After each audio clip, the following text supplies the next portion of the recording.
네, 오늘 본문은 지혜자의 인간관계 그리고 지혜자의 말, 지혜자의 재판에 관하여 다루고 있습니다. 먼저 인간관계입니다. 지혜자는 인간관계를 잘 맺습니다.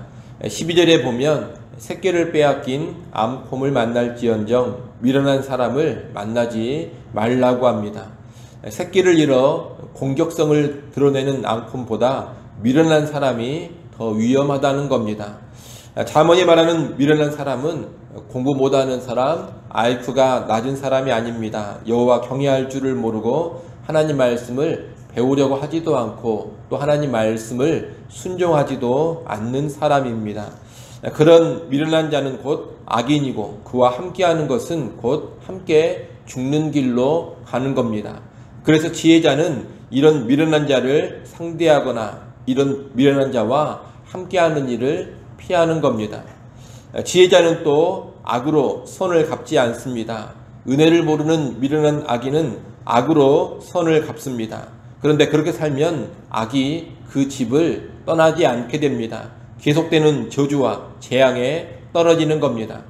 지혜자는 은혜를 입었으면 은혜를 갚을 줄 압니다. 선을 선으로 갚습니다. 나아가 악을 선으로 대하기까지 합니다. 그래서 자기를 선대한 자와 좋은 관계를 계속 맺어가고 자신을 악하게 대한 자까지 포용하면서 친구로 살아가는 겁니다. 그런 인간관계가 인생을 복되게 하는데 지혜자는 그렇게 살아갑니다.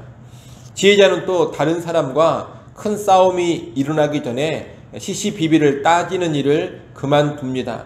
14절 말씀에 보면 다투는 시작은 둑에서 물이 새는 것 같은즉 싸움이 일어나기 전에 시비를 그칠 것이니라 이렇게 권합니다.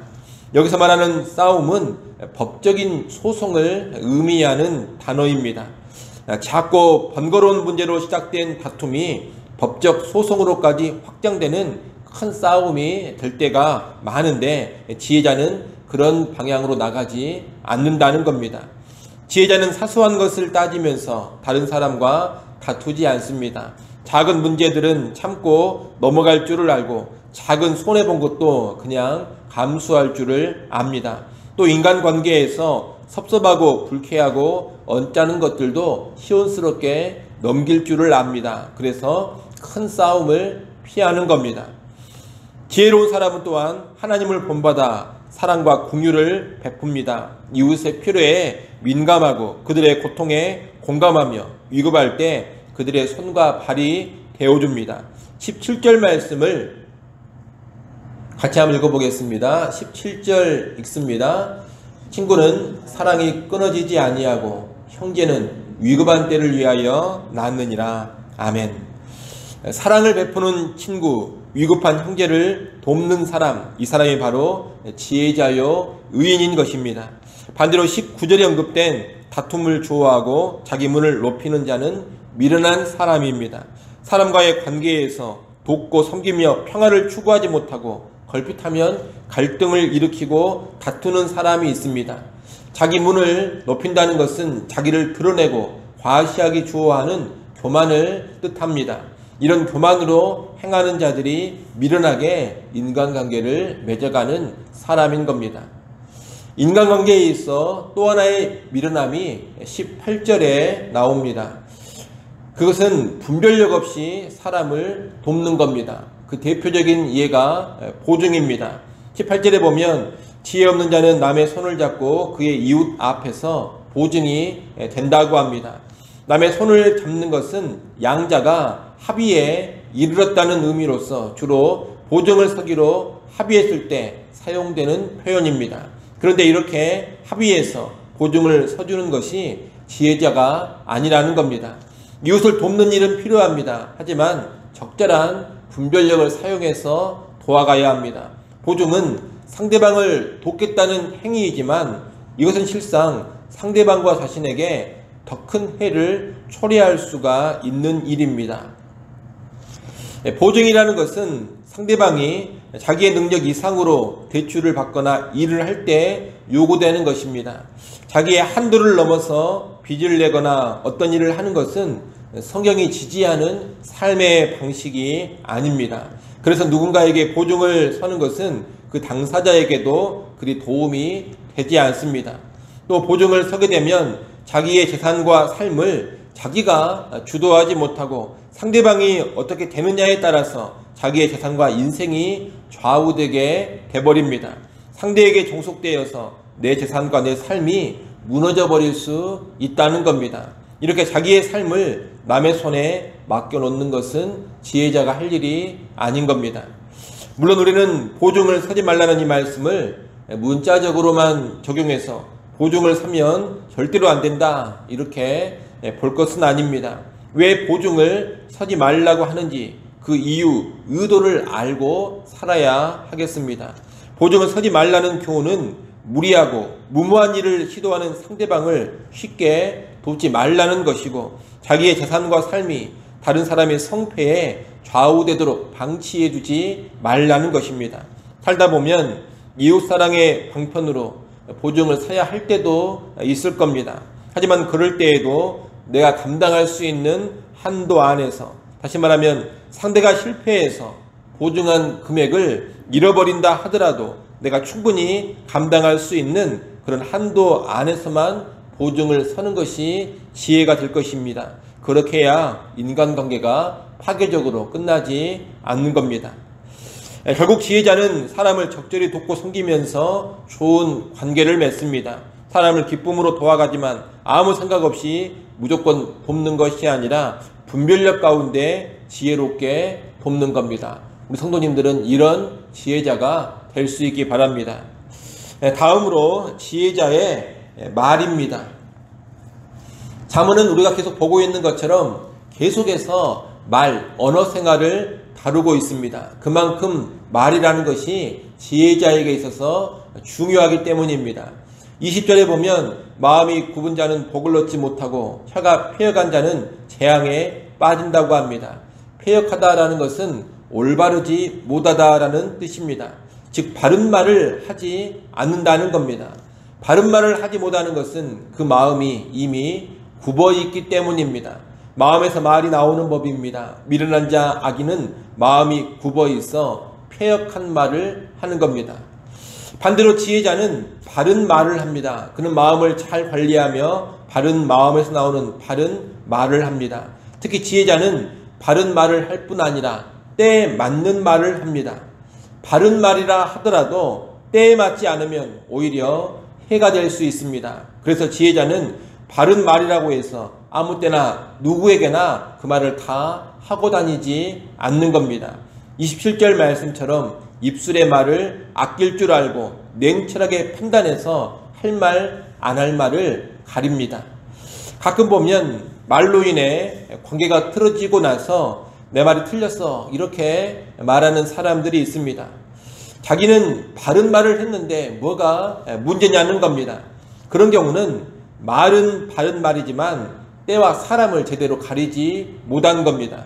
바른 말만 한다고 해서 지혜자가 아닙니다. 사람을 가리고 때를 가려서 그 말을 할 줄 알아야 합니다. 그러지 못하면 바른 말을 하면서도 어리석은 자가 돼버리는 겁니다. 이렇게 말을 아끼는 것이 지혜인데 말을 아끼고 침묵하는 것이 얼마나 큰 유익이 있는지를 28절에서 알려줍니다. 28절 말씀에 보면 심지어 미련한 자라 하더라도 침묵하고 있으면 지혜로운 자로 여겨진다고 합니다. 말을 적게 하고 침묵하고 있으면 미련한 자도 그 미련함이 잘 드러나지 않습니다. 미련한 자도 실수하지 않게 되고 미련한 자도 지혜롭게 보이게 해주는 것, 이것이 침묵입니다. 그 정도로 침묵의 유익이 있다는 겁니다. 지혜자는 이 침묵의 유익을 알고 침묵을 귀하게 여깁니다. 결코 함부로 말하고 다니지 않고 생각 없이 떠벌리며 돌아다니지 않습니다. 침묵할 때에는 반드시 침묵을 한다는 겁니다. 여러분, 이 말이라는 것은 언제나 많이 하기보다는 아껴서 하는 것이 지혜입니다. 그럴 때 불필요한 실수를 하지 않고 수치를 당하지 않을 겁니다. 또 관계의 파괴도 피할 수가 있을 겁니다. 이를 기억하시고 여러분 지혜로운 언어 생활 하시기를 간절히 바랍니다. 마지막으로 오늘 본문은 지혜자의 재판에 관하여서 말합니다. 15절에 보면 악인을 의롭다 하고 의인을 악하다 하는 사람은 여호와께 미움을 받는다고 합니다. 이것은 재판 상황을 염두에 둔 표현입니다. 악인을 악하다 하고 의인을 의롭다 하는 것이 너무나 당연해 보이고 쉬워 보입니다. 하지만 현실은 그렇게 녹록지 않습니다. 많은 경우 사람을 두려워하거나 학연이나 지연, 혈연, 뇌물 같은 것의 영향으로 정의가 상실되고 구분, 판결이 나오곤 합니다.